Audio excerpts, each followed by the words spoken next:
Halo selamat pagi pemirsa, saya Chandra Dewi kembali hadir menjumpai Anda dalam Cerdas 5 Menit. Dan pagi ini kita akan membahas seputar perencanaan keuangan syariah. Dan di studio Metro Manulife, saya telah ditemani oleh Bapak Ardi Lufti Siregar, Chief of Manulife Syariah Bisnis. Selamat pagi, Assalamualaikum Pak Ardi. Pagi, waalaikumsalam.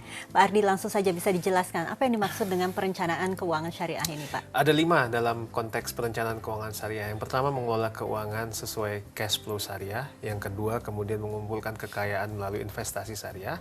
Yang ketiga, kemudian yang disebut sebagai proteksi, ya, memproteksi keuangan kita melalui asuransi syariah.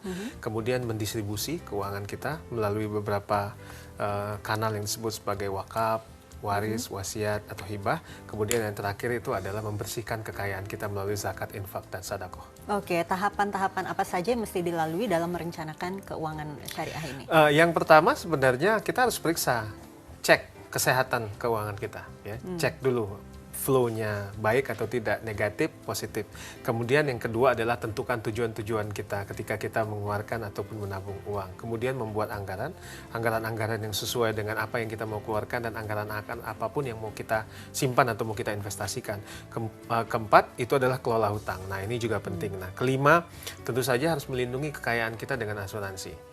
Nah, di dalam konsep syariah juga dikenal sebagai proses pendistribusian termasuk juga pembersihan kekayaan. Jadi distribusi tadi yang seperti saya sampaikan itu ada warisan, kemudian ada wasiat, wakaf, dan hibah. Ya. Nah, yang terakhir itu kita bicara tentang pembersihan kekayaan melalui zakat, infak, dan sedekah. Oke, jadi kira komponen yang wajib ada dalam pengelolaan keuangan syariah ini apa saja Pak?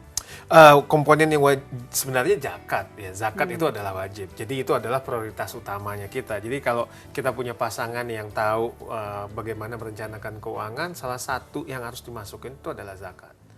Dan zakat ini yang tentunya akan akan membersihkan kekayaan kita, ya, dari konsep Islami. Kemudian akan lebih efektif kalau kita memiliki partner yang juga memiliki tujuan keuangan yang sama dan kita dan sama-sama ngerti dan paham bahwa zakat ini adalah hal yang wajib dimasukkan dalam pengelolaan keuangan.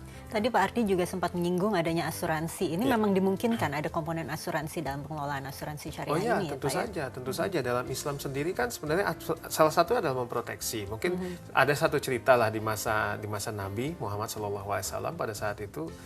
Jadi ketika ada seorang penggembala yang menggembalakan kambingnya, betul bahwa ada Allah yang melihat proses itu. Tapi juga sebagai manusia juga harus memproteksi, ya, dengan mengikat kambingnya lah ke pohon ataupun ke tiang supaya kambingnya tidak lari atau dicuri.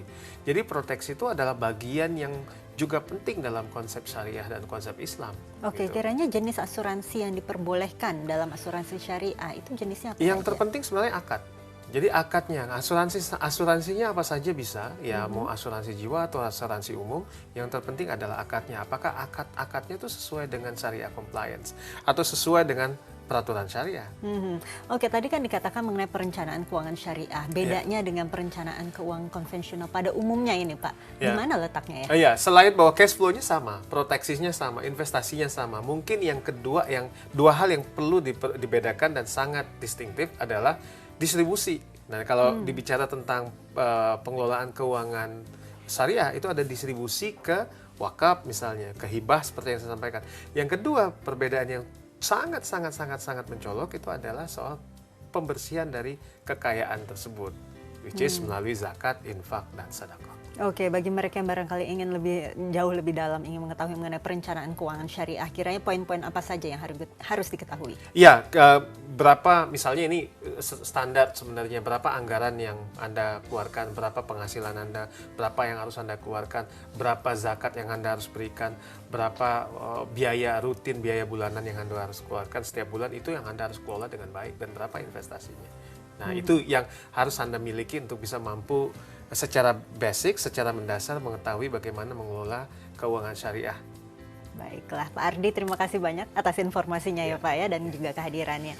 Dan pemirsa, demikianlah Cerdas 5 Menit, Cerdas Finansial untuk episode kali ini. Saya Chandra Dewi, terima kasih dan sampai jumpa. Dipersembahkan oleh